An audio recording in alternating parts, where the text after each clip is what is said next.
My Garden by Lin Ryding. There is a garden that grows inside my head. Overgrown and wild, it hides away in a dark, musty corner where music does not play and voices do not sing. Underneath clouds of depression, it wilts under constant rain and humidity. Air so thick, my lungs swell at the thought of its moisture taking root in my chest where there's hardly any room left to breathe. The few flowers that exist cower under the backdrop of weeds that outstretch towards a darkened sky.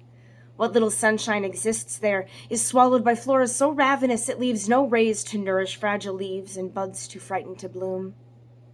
My garden is a mess. Behind my lids it lies, an abandoned biodome, a forgotten patch of land never to be satiated with what attention it can get. It clamors and hollers until the screaming is all I hear, until its yelling is all there is, until it grows so loudly that I can no longer take the noise and I cry just to give it the water it so desperately demands. Thick vines overtake already crowded space and squeeze. They squeeze until I suffocate, squeeze until I'm dried up, squeeze and squeeze and squeeze until there's nothing left but the dust of budding confidence now blown away by the whispering wind. I close my eyes and see my garden, unkempt, unclean, unhealthy. Ants crawl beneath my skin and itch for me to tend the fertile soil within. Weakened veins beg for a new environment, as if different dirt could fix what I've let rot into the ground. But it wasn't me who did that. I didn't plant those weeds here, and I didn't place clouds in the sky, and I did nothing but care and love and trust that everyone except myself would take care of my garden when those pests took control.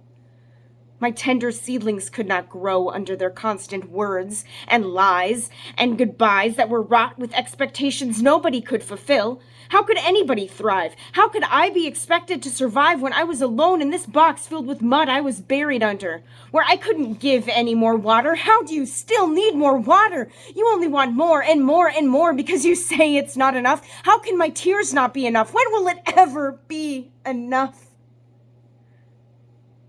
Never. It will never be enough.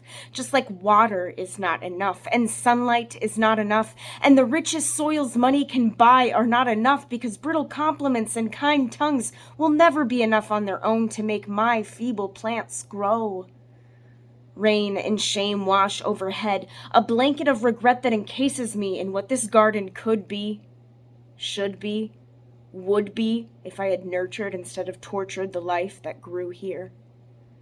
Those weeds can't be ungrounded, just like seeds cannot be unsown, but the mess I've allowed to flourish can be plucked and tended. With grimy gloves and new tools, I can learn to be the gardener those plants deserve.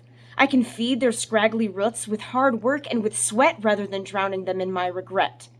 I can reap the fruit they'll bear and harvest the joy they'll bring once their sprouts shoot up into the sky where there is nothing but empty space and fresh air and plenty of room to grow.